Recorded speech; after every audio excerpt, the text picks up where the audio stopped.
Hello, friends. Welcome to the Thinning of the Veil podcast. I'm your host, Tia Smith.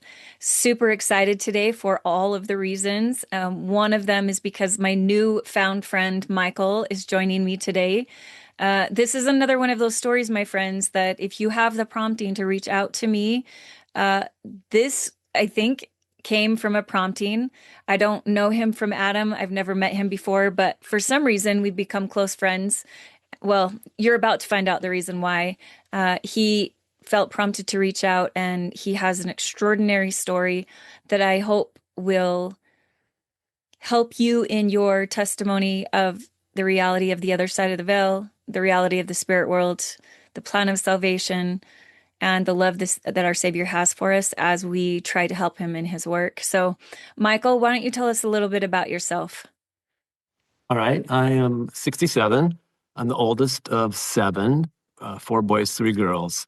I was born in the covenant, raised in the church. We've always been active. Pretty normal Southern California upbringing. Loved outdoor activities, dirt bikes. We flew hang gliders, loved trips to Lake Powell. Just outdoor fun, some fun-loving stuff. I had a great mission to Pennsylvania Harrisburg mission. Came back from my mission. 6 months after that, I met the love of my life, Dorit, a beautiful Danish girl, was here visiting her brother. And we met at a young adult square dance.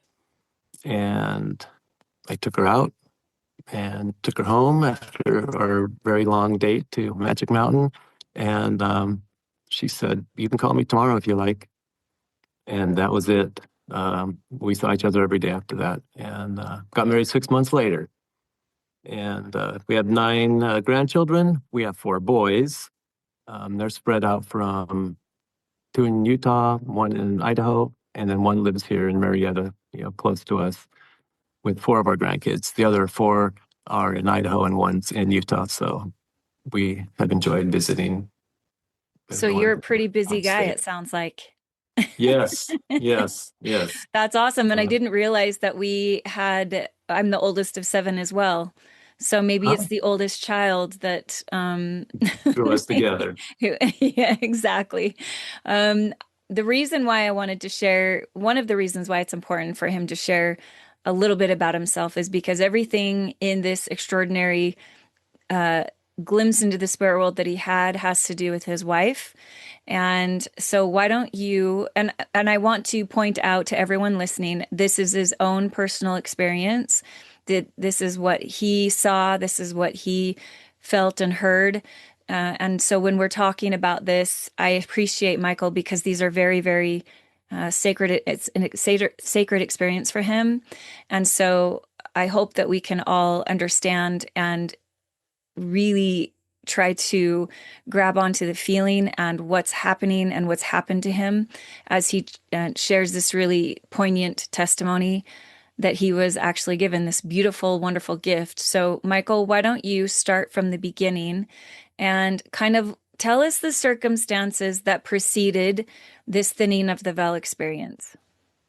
If I go way back, in 2020, my wife had cancer, and she underwent all the treatments for it and thought we had it all taken care of. And in 2024, it came back.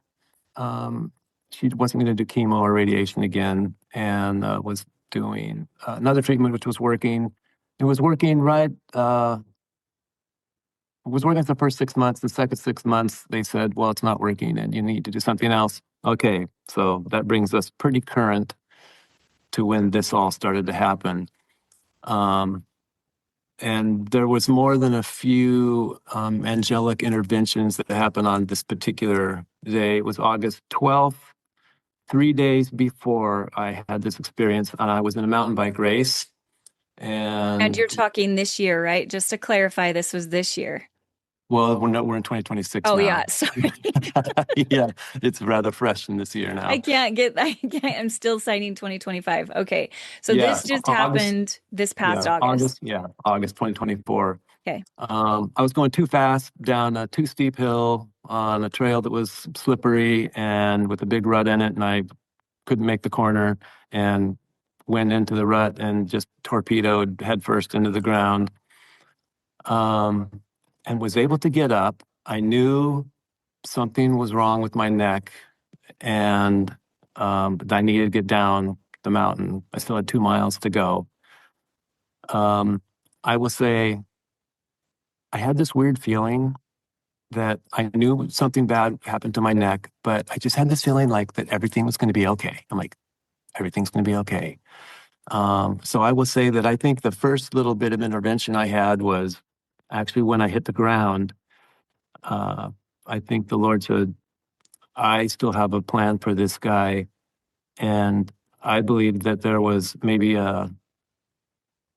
some ministering angels or guardian angel or whatever, just that it didn't become a crippling injury.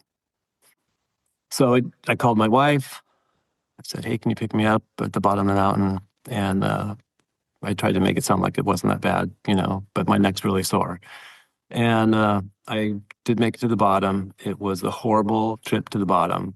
Made it to the bottom. She picked me up. We went to the hospital. CAT scan, MRI. My C2 was in several pieces. They were amazed that I was able to get to the bottom of the mountain by myself with that in that condition. Said it was a Christopher Reeves type of a break of an injury.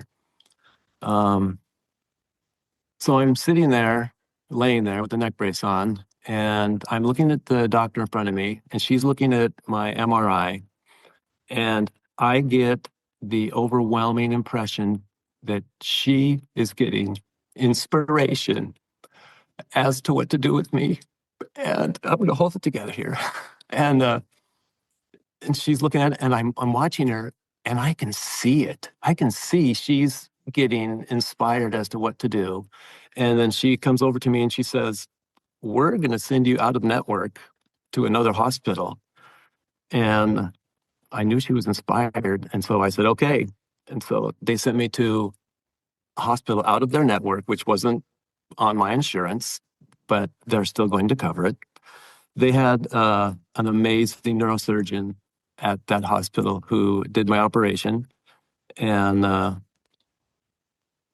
well, before that, a good friend of ours came over and he gave Dorit and I both a blessing. I was there 3 days before they did the surgery because they wanted to see if I had any paralysis that was going to happen, but there wasn't. So I was actually moving out of the surgery room, whatever they call it, the operating room, into the recovery room. And my wife was there next to me. And I realized I'm having a thing. I mean, I was like, I'm having a thing here. And I asked her to record what was happening to me, the things I was saying. I wanted her to record what I was saying because I was like, I'm on the other side of the veil. And it's weird because it wasn't a near-death experience. I was not dying. I was fine. Um, I could hear my wife talking. I could hear the nurses talking. I don't remember seeing the room. I don't really remember seeing my wife.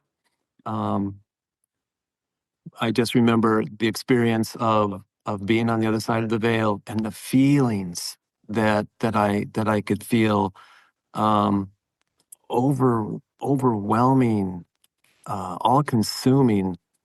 Um, I'm going to read some of what happened while that was happening. I wrote. She recorded it on her phone, and I didn't get to see that for quite a while. Can I ask you a quick question? Yes. How did you know you were on the other side of the veil? How did you comprehend that? Was it just obvious to you? Yes. Yeah. Just obvious. I was on the other side. Because of what you were seeing or feeling or hearing, it was evident. Yes. Yes. Yeah. Totally evident. Now, I wish now over again uh, that I would have been more verbal as to what I was seeing. Um, I think I was more overcome by the feeling and the whole experience. Um, yeah, because afterwards I was like, why didn't I say what I was seeing? Because there has been so many prayers, we'll get to that, um, to find out what it was that I was seeing, because I did say that I was seeing things there. But it starts out, I said to Dorit, I said, it was like I had access to my entire life. I could see events in my life with amazing detail. And I mentioned it's not like I'm rewatching events, like I'm just watching something over again, like a video, but it was like I was actually watching it while it was happening. Like I was back in time watching it happen, and time had no meaning at all. And if I thought about something else, then I was there instantly at whatever I was thinking about. And I had mentioned that this, like, whatever I thought about, I was there instantly with the detail and the clarity of everything that I saw. Again, that I saw. Why didn't I verbalize more of what I was seeing? But more on that later. Um, the feeling of peace and contentment and joy was completely overwhelming and present. I felt the strong desire to want to stay. And that's what I want to read, is I want to read this part. So I'm going to read the part that I wrote that night, because she had her phone, and I was just in the room then in the evening by myself. And so I wanted to remember it. I wanted to write down everything, that I could. So I'm just going to start. This is kind of three-quarters of the way through. I felt the strong pull to want to stay. Every thought I had, and I was instantly there in that moment, but not as I was reliving memory, but as a continuation somehow of that relationship. While this is happening, Dorit is there helping me as I come out of the anesthesia. When she would call my name, whatever I was currently utterly consumed with in that world would change to a presence with Dorit, and the feeling of love that would consume me with Dorit was indescribable, and I wanted it to continue. But at the same time, I knew if I stayed with her in this world, I would be leaving this on the other side of the veil. I remember this happening several times, the blissful joy in each of the moments. And each time as Dorit called my name, I returned to an even stronger love and joy completely consuming me, to the point that this love was all I desired more than anything. I came out of anesthesia with Dorit by my side, holding my hand in hers. I love her with all my heart. That was what I felt that night that I wrote. Now, I'm going to read what I said that she recorded.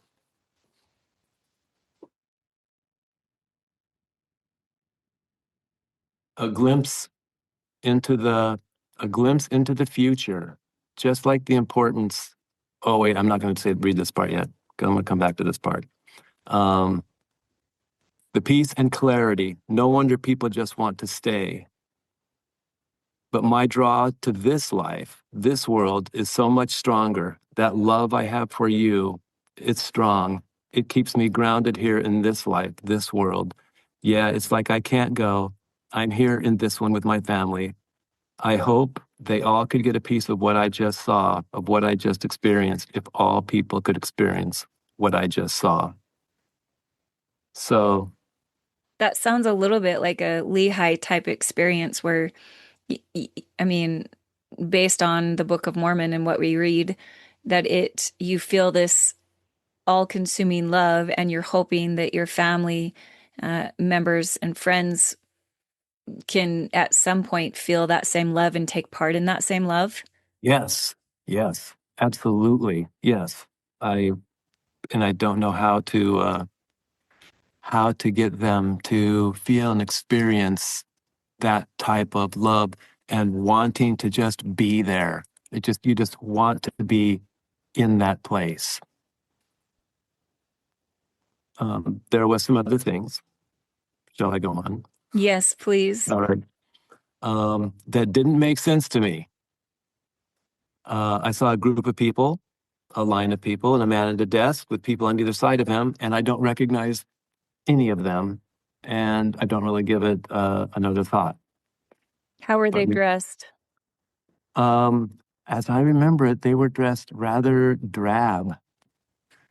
Yeah, kind of not your white glowy temple, Hmm. that you would visualize, but almost like a Russian food line, kind of a gloomy. Yeah. That was yes. So remember that because we're going to come back to this part. Um, I'm explaining to my wife that I want to remember these things. These are the important things in life. And then I say to her 3 times, and you were there, and you were there, and you were there. Then she says to me, I love you. And then I say back to her, I say, I love you. Um, and then I talk about a glimpse into the future. And I'm thinking, what is my wife doing in the spirit world in the future? Yeah. Yeah, I can imagine that would be probably concerning and a little bit confusing.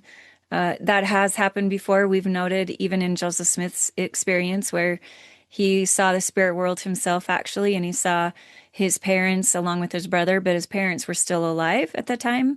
So that definitely is a part of the pattern or can be part of the pattern. And I am sure as you experienced it, you were thinking, what, she's right there. I just told her that I loved her. Why am I seeing her then in context within the spirit world or on the other side of the veil? Yeah. My whole tone of voice and everything changed when I said that. It went from like, I'm just like talking, talking, talking, and then it went to like this, and you were there, and you were there. Yeah. Yeah. So we're going to come back to that. Yeah. Also, 3 things we're going to come back to. Perfect. Yes. One of the things I said that I am so glad I said, finally, something solid, that I said while I was like, I'm going to call it while I was under inspiration, um, is word for word right here. The importance of the gospel. All those things are so true. The foundation of it all. Even now, when I say it, I'm getting the goosebumps. Um, yes. Uh, so glad I said that because it is so true. And all those things are so true. And it is the foundation of everything. So After that, whatever you experienced, whatever you saw, which some of it you can't remember, some of it you can, you walked away from that knowing that the gospel was true, absolutely, knowing absolutely. that the covenants that we make, the ordinances matter, that the whole plan of salvation is absolutely 100% true. Well, yeah, we're getting to the plan of salvation part too. Perfect. Yes, yes, yes. Um, yeah. Next, I talk about like a doorway that opens, and with such clarity that you understand it all when you see it. Ah, so this one bugged me, especially after we talked, because you said, "Well, what did you see?" And and I was like, "Oh," and I said exactly that. You understand it when you see it. So I must have seen it. So there's 3 unanswered questions, and now we're going to go over those. So when I first contacted you, And like, I guess let's set that, let's understand kind of the process of why you felt like you needed to reach out and how you even found the podcast. Because I think this oh, goes good. to Oh, yeah. the whole the furthering of knowledge between that you've received, that I've received because you decided to reach out, because you had this extraordinary experience. And my friends, he allowed me to see the sacred video that his dear wife took, and it's very extraordinary. We have both decided, though, that that is something that needs to be kept sacred for him, as you can put something out on the internet, as I well know, and it can be tore to shreds. So I will just vouch and say this video does exist. I have seen it, and it is very special and sacred between this very, very dear husband and wife. And so why don't you, I guess, then give us Yeah, the I'll go rest into of the story? I'll go into how I ended up contacting you. So my sister sent me, oh, oh gosh. Okay, we're gonna have to go into the first one and then we'll go into that. Um, you asked me why I thought I had this thinning of the veil experience. So 55 days after I had this experience, my beautiful wife died from cancer, and oh, my heart was broken. It still is. And so I said to you, well, I had this experience because it was a tender mercy the Lord was giving me, because my wife died. And then you said, but Mike, everybody has people that die in their life, and not everybody gets an experience like this. And that made absolute sense to me. I was like, oh my gosh. So you said, there's another reason why you had this, and you need to pray and ask why you had this, because there's more than just that. And that has sent me down this whole journey. And you have actually turned this into what was, oh, it was a neat experience that I had in the hospital. And you have opened it up, um, from asking me to pray why I had this, and and what I saw, because that has like consumed my life since we have talked. So now that the wife passing away is out, um, my sister sent me your podcast. Give me a sec here. Your podcast with Brent Tops. What is this thing men call death? Because she thought it would help me, and it was so good. I watched it over and over and over again, and it verified several of the things that I experienced in this. The when you see it, you understand it part. And now, what was the other part? Oh, my brain. Oh, when you'll learn things in an instant. Yeah. Um, just so many of the things he talked about, I could relate to after having this. So some of the And things on the Brent Top podcast, and by the way, I don't think this is an accident. He's going to be on again in a few weeks. Brent Top is. So, but based on what he testified of in that podcast was resonating with you because it validated what you had experienced, and was you were able to kind of say, okay, because I think sometimes when we have these experiences, we just kind of like, am I crazy? Did I actually have that? Like, is this part of the gospel? I'm not sure. So as you're listening to that podcast, and you, like you said, you listened to it over and over and over again, you were able to be validated yes, by doctrine that says, yes, this is an experience that people can have. It is part of the gospel of Jesus Christ, and that it's part of, for whatever reason, which we'll get into a little bit later, that you had this experience. yes, absolutely, absolutely. I mean, I listened to it 3 times the first day, 2 times second day, and then driving back and forth to Utah. I listened to it while I was driving, and I was, among other things, a lot of your other podcasts. Yes. Let's see. Where was I on this?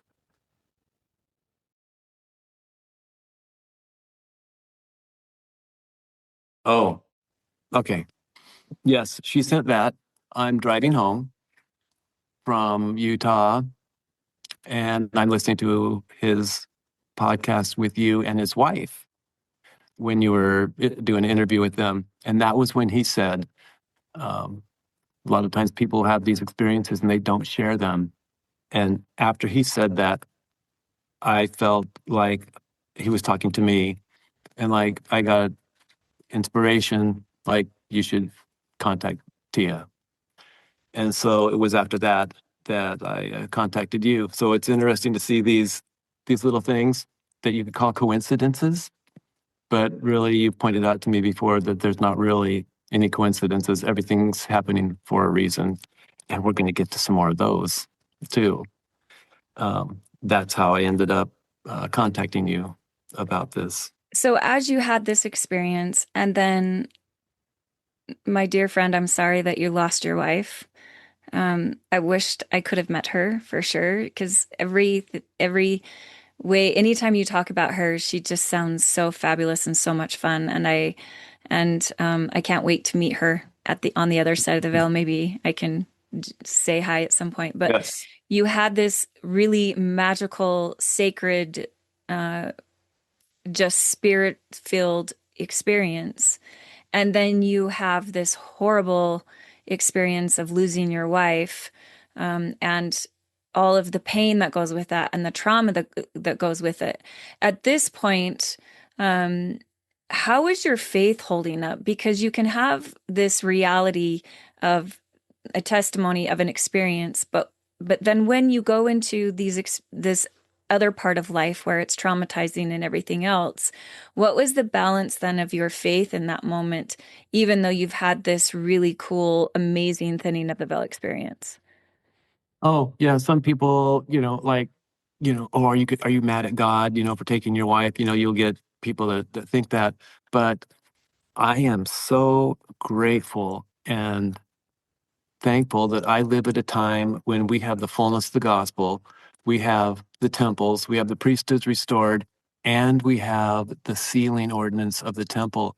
I am living for that ordinance right now. And I've said before to people, I'm leaning hard on that temple sealing ordinance because, what I want more than anything at all is to be with my wife again and to live worthy of that temple covenant, of that sealing. Yeah. And I am grateful to death for that we have the gospel and that I can enjoy, I can know that we're going to be together again. It gives me a lot of comfort. Still, my heart is like there's a hole in it Yeah, that for sure. that's missing from her. Yeah, Uh, but knowing that we're going to be together again is the greatest blessing. I mean, seriously, I think sealing is the greatest blessing of the restoration of the gospel, being able yeah, to be sealed to your spouse. absolutely. And give us a little bit of a background before you get into the second half of the story, because this goes to also what you learned later on about this vision, or whether in or out of the body, you don't know. But tell us a little bit about your gathering experience before this happened, like your temple and family history experience. Was it something that you were like, let's go, this is awesome, or was something else like, okay, I should be doing that? Yes, yes. Before our temple attendance was not great. When we just had the Los Angeles temple, when we were first married, our ward would have the temple bus, and we could take the bus and go to the temple. Oh, that was great because you could sit in it, you could ride. Because the drive here to the temple is horrible. I got spoiled when I was in Utah for Thanksgiving and Christmas. I'm like, oh, this is so great. Let's see, do I want to go 5 minutes to this one, or do I want to go 5 minutes to this one? Yeah. But here's not. I went last Friday and I left here for the 10 a.m. session and I didn't get back home until 3 o'clock. Wow. Yeah, and yeah, so it's a little bit more difficult here, but yeah, it wasn't it wasn't like it is now for And when me. you were going to the temple, were you taking family names, or were you? Doing the names that the temple Yeah. had, Okay. yeah, doing the names that the temple had. Um, Not until very very recently did we start doing the names where you can print them out yourself, Mhm. and you could do a family name. Yeah, that Right. was really, really the last. a year and a half, I would say, is we started doing that, but not near as many times as we could have or Well, should. I mean, we're and this isn't about beating anyone up. It's just I'm hoping that people can understand that when we have these sacred thinning of the veil experiences, a lot of the time it isn't just about a warning. It isn't just about, oh, I felt love. I know the gospel's true. Usually there's an action command, a lot of the times within it. And you told me that when you were traveling to Utah, you were having this like this drive Oh to yeah, do what? What was the drive that you had never before experienced in that way? What were you being driven to? yes. Um, so my wife died, and immediately I wanted to go to the temple. And I went the following week and went and I wanted to do a sealing session. We have always just done endowments. And I thought, I want to do a sealing session because I think that's going to make me feel closer to my wife. And it was amazing to hear everything that they say in that. And so now Zoom like what, a month and a half, and I'm going to Utah for Thanksgiving, or going to Idaho for Thanksgiving. And I mountain bike. That's why I broke my neck. I'm still mountain biking. I love mountain biking. And it's seriously, it's been one of the greatest therapies for me after this. But I'm going to do this mountain biking trip. It's going to be great. And I'm going to go to the temple too. I'm going to ride the trails in Utah and in Idaho, and it's going to be so wonderful. And so I get to St. George, and I'm gonna okay, I'm gonna do a session in the temple, and then I'm gonna go ride the Zen trail. So I go do a session, and it's funny because I walk in, and I'm like, yeah, I'm here for the whatever time it was. I think the 1 o'clock, and they're like, oh yeah, okay, you're sitting right there. And then all of a sudden they're like, wait, 1 o'clock? They already went up, and I'm like, an hour early, and they figured out what happened. They're like, You're from California. you lost an hour, and I was like, Yeah. oh no. So I did the session. I walked back out to the RV, and I'm looking at the Zen trail and how long it says it takes to complete. And I'm like, oh, it's going to be dark. I'm all right. I'm going to go do another session. So I get on my phone. I'm like, do family search, ordinance ready and schedule. And okay, I go back in. I do another session, and it was great. I was like, oh, this is great. And I'm trying to remember when I'm in there at the session what the sealer. I'm trying to memorize the words he's saying, and I go back out, and then I go back onto my phone, and I'm like, I'm going to do another session in the morning because now it's gotten late, and so I do another session in the morning. Um, I did a session in the morning. Then I did do the Zen trail on my mountain bike, and it was good. And then I'm planning out my trip, and I'm like, I wonder how many temples I can hit. And so what ended up being started out as a mountain bike trip where I'm going to go visit the temple. It ended up more being a temple trip that I did a little mountain biking on. And the draw I found going to the temples was just so strong, and still is so strong.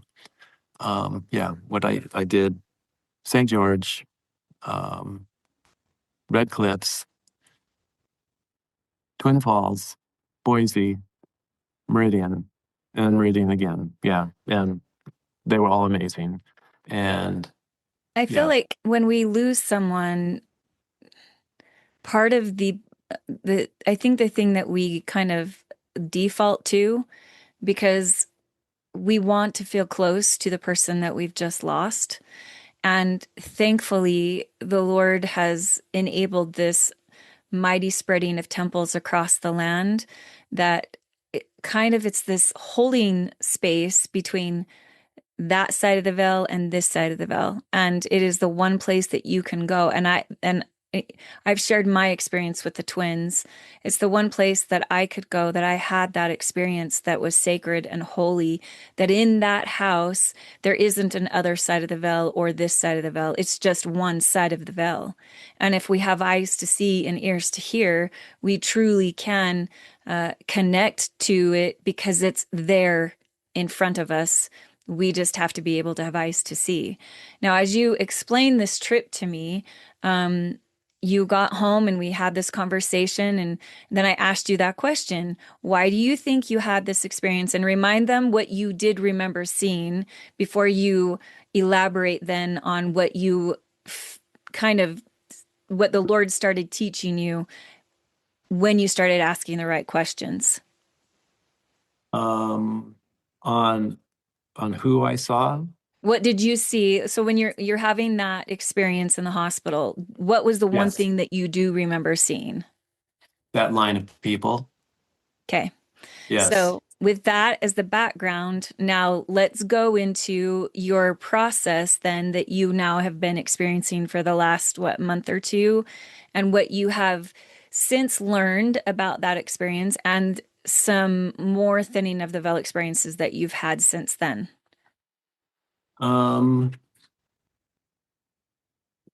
yeah, I got the answer to that one um, actually pretty quick. Um, and I wanted to know who those people were that I saw that I didn't recognize. And it was an unusual answer in an unusual way. But I was, I was Tell us the dreaming. questions first. Tell us the questions that you were asking first. Tell us what questions you were asking the Lord in this time frame. Well, I wanted to know who those people were. I did get another answer when I was asking a different question, but for this particular one, I wanted to know who those people were that I saw, and who was at the desk, and I didn't recognize any of them. Why was it in my thing, the veil experience?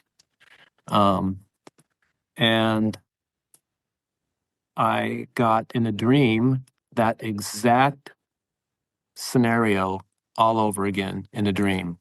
I saw exactly the same people, just like I saw it. And I woke up and I was like, huh, that was weird. And so I wrote it down. I have my dream book. Yeah, that I write everything down in, I even love if you it's have a weird. dream book. That's amazing. I have my dream book, yep, right here. Love it. Dreams. Yeah. Even the weird ones I write down, because some of them are weird, but I write it down, and then I'm at work the next day, that day, that morning, and I'm talking to Domi, my brother's wife, and I'm explaining to her the whole thing with you and everything that's been going on, and this whole journey, and um, and I said, yeah. And so I have a dream last night, and I see that same line of people, and as I'm speaking this to her, I see the same line of people, and then they line up at this desk. And when those words start coming out of my mouth, I am absolutely just like hit with the spirit, just completely overwhelmed by the spirit. And I'm still speaking, but I'm starting to cry because it's so strong. And I'm like, oh my gosh, I know who that was. It was just revealed to me. That man at that desk is a sealer, and those people on either side of him are witnesses, and that line of people are my ancestors, and they're waiting to have their temple work done. And I'm just like kind of shocked that I got it like that because it was kind of an odd way for an answer to come. Um, and Domini she was like, she was like, wow, the same thing, kind of an effect. But that was an interesting experience. I'm grateful for it. I know that it was inspiration. I mean, I know it from the bottom of my soul that that's what it was. Would you say the way that you were praying about the answers to these questions was a little bit different than a normal or regular prayer? It's way different than my normal prayers were. How? Tell us how those prayers were different, because I think this goes to sometimes when we feel like we aren't having thinning of the veil experiences, and again, it's all in the Lord's timing and in the Lord's own way. Uh, Maybe our prayers aren't echoing like they should, or the intent behind the prayers, isn't the same as if our day to day, please help us to get through the day, please help us to be kind to others, those are good prayers, but tell us about the kind of prayer that you were praying. Um, it's super sincere, and I'm really searching for an answer, and I'm asking for the answer. Um, I broke my neck, and that was very humbling. And then my wife died, and that was like super humbling. And it put me in this way more humble, way more sincere, way more desire to have these things answered. I want to know this is my future. My wife is gone, and I really want to know that, that all these things are real and they're true. And I think it's the sincerity behind the prayers that the Lord can feel and the desire I have to know the truth. And I've been reading and studying, trying to learn more. I'm asking the Lord to help me be more sensitive to the Spirit and its promptings, and that I can remember my dreams and write them down. And I think if He knows that you're trying, that look, He's writing down his dreams, I'm going to give him some answers in dreams. I think that's you're going to have a better chance of getting answers to your prayers if He really feels the sincerity behind your asking and wondering. Now, I have asked things before, like this one on what did I see? Um, one of my, yeah, good. This is perfect because it's what we're talking about. One of my answers for that one was straight verbatim out of the Doctrine and Covenants. And it was, you took no thought but to ask. You must study it out in your mind. I got that answer. It just plain as day. I got that. I'm like, oh, yeah. I was just asking, what did I see? What did I see? Um, and uh, and so, I find it study interesting it that out. the part of the experience that you had, it was important enough for you to see it again, that the Lord wanted you to see it again. That's probably the only thing, if I'm correct, because we've talked, unless something else has happened, that has been repeated of your first experience. Was that the only thing that has been repeated? Yes, really was the only thing that was repeated. I had something else that I'm going to talk about that wasn't repeated. It was reinforced, Sure. maybe. Yeah. Yeah. What I have found when the Lord repeats, especially in revelatory experiences or revelation, and it repeats itself, there's a certain emphasis that has been placed upon it. It's like pay attention to this. This matters, and this part of the dream and dream that you had, and before that, in that vision or glimpse into the spirit world, had everything to do with the gathering of Israel, had everything to do with someone else. Here you are struggling, you've just lost your wife. I want to see more, maybe so I can have self gratification on some of the things that I want to know about. But the thing that was repeated to you that the Lord wanted you to know was that the gathering one of the reasons why you had this experience is to echo and point your mind to the gathering of Israel and your role to your that you will play in saving your ancestors. And I just find that so extraordinary because really when it comes down to it, the spirit world is full of those waiting to receive the ordinances and covenants that you have been so blessed with. Yes. The other morning I went for a mountain bike ride and it was dark and I was riding up and I got to the top and I'm looking out over the city at all the lights that are over the city. And I remember looking at them all and thinking, they all accepted the gospel's plan to come down here, and it's almost overwhelming when you Yeah. think about it. And then it's like, now if I could see how many members are out there in that area, but it's Yeah. just going Yeah. to be a little spattering of them. And all those people, let alone the ones that have already died, all those people are going to need their work done also. And that is a huge undertaking. So Yes, no you're going to have to wonder, be in your RV like 24/7. right?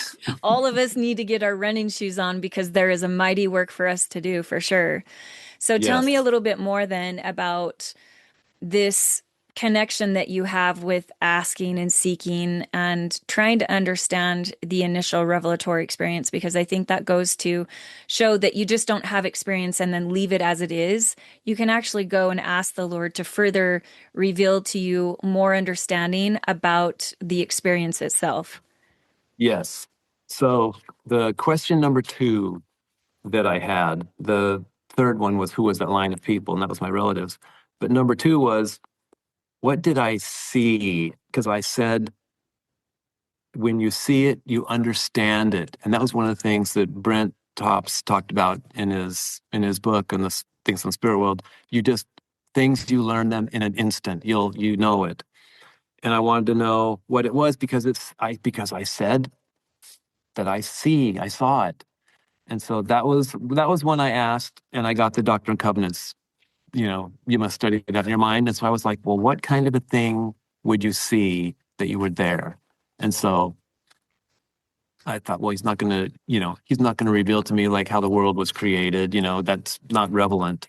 Um, and so I thought it's got to be the plan of salvation. I just had the feeling it had to be the plan of salvation. And so I asked. I said, is it the plan of salvation? I think it's the plan of salvation. Lord, let me know it was the plan of salvation. I studied it out. I'm asking, it's the plan of salvation. And I felt like the answer that I got was keep digging, keep going. So I happened to be reading, when I was in Utah, I bought a book on the new and everlasting covenant. And I have been reading that book, and it's been amazing. And I have been reading things in there that were new to me, yet strangely familiar. I'm going to put it that way. And so I prayed again, and I got the answer that the reason that those things were strangely familiar to me was because I saw them in that experience that I had of the plan of salvation, starting when we were intelligences and the plans were being presented all the way through, the whole plan, all the way through. And I was right. It was the plan of salvation. It was just the whole plan of salvation. And I was close, but I was still missing some. I got it in the book. Now, was it a coincidence that I bought that book? No, No, no coincidences. because No. there's lots of books to buy.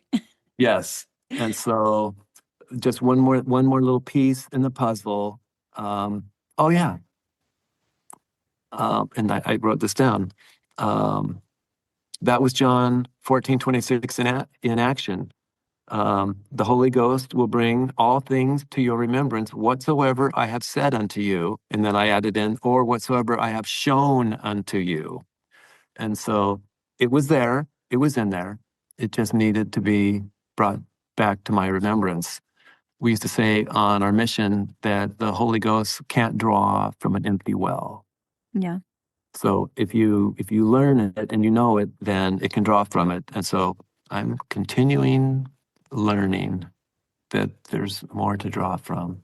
I feel like Well, that's for like all of us are in that, I would say, opportunity that is a continual, we'll be learning for a very long time, even after we pass here. And I love that the Lord gave you revelation in lots of different ways, big ways, small ways, almost imperceptible ways, um, completely obvious ways that as you worked like moved forward in this experience that you trusted the Lord that he was going to communicate with you and that you were open to not just, hey, I need a vision every single time, you know what I mean? Or I need one of the cool thinning of the veil experiences. I need that every time. But you were like, no, the pattern of revelation states that this will open line upon line, precept upon precept. I will say that it's probably easier the more revelatory experiences that you have in whatever form gives you more belief that you can have more revelatory experiences. And Yes. that seems to lend itself to probably asking more sincerely because your belief level is maybe a little bit more your faith level. You have a little bit more faith that the Lord is actually going to answer that question. And I Yes. love that the two things are actually tied together. The answer that you received on the plan of salvation is 100% connected to the people that you saw, right? These are Yep. not disjointed parts of your vision. They are together, hand in hand. This is my work and my glory to bring to pass the immortality and eternal life of Michael's family. And they need your help. My family needs my help. The Lord needs all of our help in making sure that that plan of salvation is offered in full to everybody. And I think it's remarkable that you had this experience. Now, tell us a little bit more then about what you further experienced, because it still goes on, my friends. It does still go on. This one I can completely attribute to you, Tia, and you can take a lot of credit for this one. Um, so we were talking, and you had me go to my computer because you were like, I said, yeah, I'm one of those ordnance ready burn, buttons, and you said, get to your computer and put on family search. So I put on family search. You said, all right, get to this screen. All right, give me a name. And I was like, John. And so I type in John. And she's like, all right, your last name. And I'm like, Williams. It's, right after I said Williams, I was like, oh my gosh, why couldn't I pick something more obscure? But typed in Williams. I was thinking the same thing. I'm like, there's going to be 1,000 of those. Yes. Yeah. So what was it? 4 million? Yeah. There was results. And you're like, all right, so click on that first one. And I can't remember the button, but it was like family tree or something. And then see, it says on the top if you're related or not. Not related. Next one, not related. Next one, not related. I think on the sixth one, we were related. And you're like, all right, so is there any, and I think maybe that was a click family tree, but you said, is there any green temples on any of those? And I was like, yes, there is. And so opened up one of those, and yep, there's work I can do on those. And so I was like, right then, I was like, okay, I'm reserving that one. That he needed an endowment and a ceiling. And then from that one, I got another one that died when they were a child, because it said the only ordinance it needed was sealing to parents. And then there was another one, sealing to parents. And so I reserved them all. And I remember saying to you, I said, wow, that was so weird. That happened with just a random name. And you said, was it random? And I was like, oh my gosh, Because, there's, Michael, I will tell you that your reaction is the same reaction I get every single time. And I will encourage my friends to push pause on this video really quickly. And I want you to sit and I want you to just think of a name that comes to your mind and I want you to write it down. Because I think we inadvertently just, oh, that was silly. That was just an accident, whatever. As we've talked and testified of before, there is no coincidences. The fact that no, you came up with John Williams and you were related and they needed work done, please, everyone that is hearing this, stop what you're doing right now and think of a name and then go through that process. Yeah. Not to change the topic on that because we're going to go on with that, but the last dream that I wrote down, I'm going to read it word for word. Sort of Western themed, a lot of people, one on a horse, seemed like he was in charge. His name was Ed. I could never get a last name. Really? I wrote it down, so maybe I'll have another dream and I'll get Ed's last name. But Have you looked in that same family vein? Like it could be Edward. Maybe you're looking for an Edward Williams in there somewhere. hmm, So see, maybe this inspiration. is helping my See there? friends that there might be a connection and maybe Ed or Edward needs a wife or children or needs to be found or you haven't found them yet. So I love that we're actually going through this process in real time, my friends. This was not planned. Edward Williams. All right. But this is how you kind of walk through these things when you have these experiences. So then tell us then what Yes. happened after you found this family. So I went to the temple on last Friday and went and did John's endowment, and then went in and did sealing, and then the sealing to uh, children sealed to a parent, and children sealed to parent, and it was great. It wasn't. During it wasn't, anything amazing or anything like, oh my gosh, I could see them in the room. It wasn't one of Yeah. those. But that night, I dreamed, and there was a little girl in the dream, and she was looking at me and smiled and waved, and then reached up and grabbed her mom's hand. And then the mother looked back at me and waved and smiled. And then they both turned and walked away. And nobody can say that that was not that girl. And, ah, and that is from you, Tia, that whole thing, that whole John Williams thing was because you pointed me in that direction. And I think and that it's was amazing. I think it's the Lord, and it's this line upon line. You have an extraordinary vision or experience or glimpse into the spirit world, and you see these people in line. Then you get further clarification. You have that vision or dream part of that where you still see the people in line. You're then taught that it's your ancestors, and you're clarified with the plan of salvation. And then you next have this experience with John Williams, and then you have another dream to say thank you.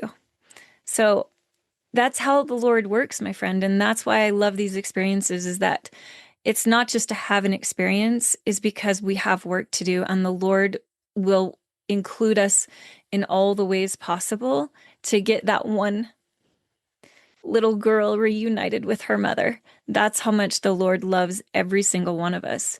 Have you felt in these experiences your wife kind of involved with the very recent things that you've had that's been happening to you? I just kind of feel like we're working together, her on one side and me on the other. I have prayed about it before. What is she doing? And I felt like she was greeting the people that are returning home.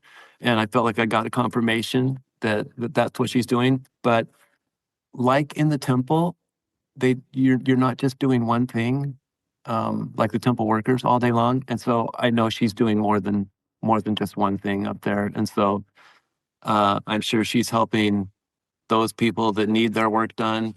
I hope she's inspiring me. I'd like to believe that she is, and Yeah. helping on that side of the veil. And that kind of helps me feel a closeness that we're both kind of still team working on either side of the veil. I feel like there's this interconnectedness when we lose someone we love, when we realize and understand the work that we both can be involved in in the at the same time. And it seems to lend itself to an interconnectedness that you cannot replicate if you're both on this side of the veil. There's a deeper meaning or a deeper complexity that comes to the relationship when you're working together, hand in hand, arm in arm, in saving the souls of our Father and our Savior Jesus Christ. And I love the promise that that can be part of your experience. It doesn't just end at death. it goes on, your relationship continues to grow and to morph into something that is of eternal in nature. So I feel like that's a huge bonus that we have that understanding. It's a weird position to be in for me because more than anything, I would love to be with her again. But then Sure. I feel like I'm being selfish because that's one less person here that can get work done for the people that are on that side. It's it's just kind of a It's a weird catch position to be in. 22. Yeah. Yes. Yeah. How has this experience strengthened your trust in the Lord and the importance that he has placed and is placing on the gathering of Israel? Oh wow. Um, well, it has bolstered my testimony unbelievably. Uh, and I've thought about more about our ancestors. Maybe that's the turning of the hearts of the children of the fathers and fathers of the children has hit me harder than it ever has before. I mean, when somebody in your family goes on the other side of the veil, I think you can't help but be drawn to wanting to help. I know that's all I, that was all I could think about was that and going to the temple and, helping. I think about how I've only been away from her for a few months now. And how about my ancestors who have been away well, they might be together, but they're not sealed and they don't have their work done. And how do they feel for how many hundreds of years has it been? So So you can understand a little bit empathetically how they might be feeling, even just a little bit. oh yes, Yeah. yes. It's got to be more than me. They've got to be feeling it. Well, it's probably a difference in the nature of the longing and the needing and the hoping and the praying. I mean, can you imagine the power of that kind of prayer from our ancestors on the other side with that kind of hope and faith and just the importance that they're trying to place on it, and with the hope that someone, just someone, will find them. And Yes. the cool thing is that they trust in the Lord, and the Lord says, "Okay, definitely, I love you. You're one of my favorite sons and daughters. We're all of his favorites, and I will send revelatory experiences to those who are open, to those who are ready, and those who are willing to do the work so that you will be found." And can you imagine the testimony of miracles? Like, I don't know if they have testimony meetings over there, but can you imagine Right. those testimony meetings about I was found and it came about because of this miraculous experience? And I can't wait to meet Michael uh, when he comes home and give him a big hug and tell him thank you for your sacrifice. So, Oh, well, they're going to thank you also. I've started actually doing something that you suggested too, and it's kind of weird to do it, but the names that I get that I'm going to go do work for, I bear my testimony to them that this work is real, and please accept this. yes, it's not weird, my friend, because is it weird to bear your testimony to someone on this side of the veil? No. So it is not weird to bear your testimony to someone on the other side of the veil. And I'm glad that you brought that up because that literally changed. I've testified in previous episodes how that started me on this journey. Mm. That sweet little woman working in the temple saying, "Hey, have you ever thought about bearing your testimony to them?" And that changed everything for me in how I felt about them and how I saw them.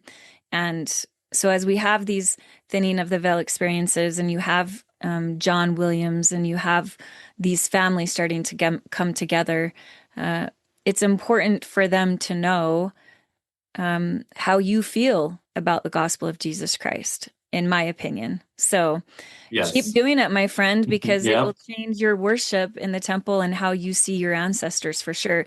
And in some sense, your dream is being fulfilled in real time. I mean, it's kind of crazy that you can have this experience in that short amount of time, and now you're on this path of discovery and learning. And okay, who are those people standing in that line? Lord, send them to me, and I'm open to n knowing who they are and receiving revelation on their behalf in whatever way and form they Yeah. see fit. It is interesting, and especially for me. And I know I've sent you some videos of me when I'm on my bike, Yeah, and they're, they're interesting. Um, and I've said before that this is very interesting for me because this is not this is not the normal me. And I've said that when I was on my bike on the hill one day, then I was getting an inspiration when I was up there, and I was like, this is not the normal. This is becoming the normal me, but it's not like the normal me, but I kind of like it. yeah, And it's going to continue, and I'll continue. But it's just been such a journey, really. It's been a journey. And really you have been a amazing tool in the Lord's hand in helping me on this journey. And I'm so grateful for it, Tia. So grateful for it. you're gonna make me cry, my friend. Ah, We can't sorry. both cry at the same time. No. I am grateful that you listened to that still small voice in reaching out to me.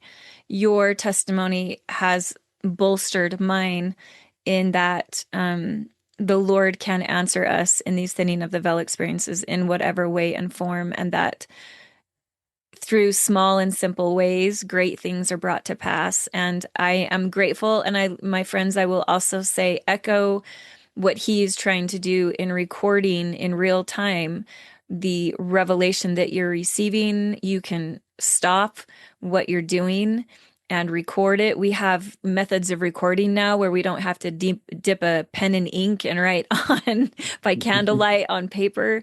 We can literally talk and record the revelation received, and it's in that recording that we receive more. So, Michael, is there anything you want to add before we close?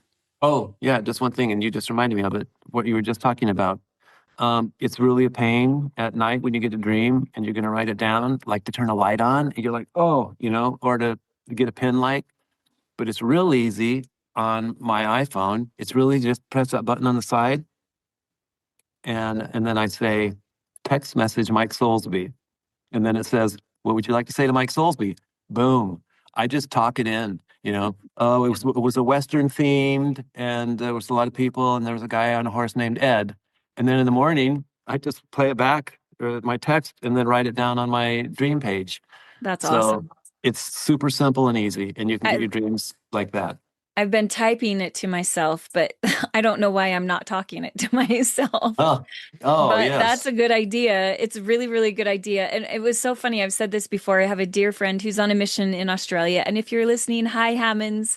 Um, I was teaching that in a YSA stake, and like, look, I've had these names. I showed her showed him my phone, and she's like, "Are they texting you from the other side?"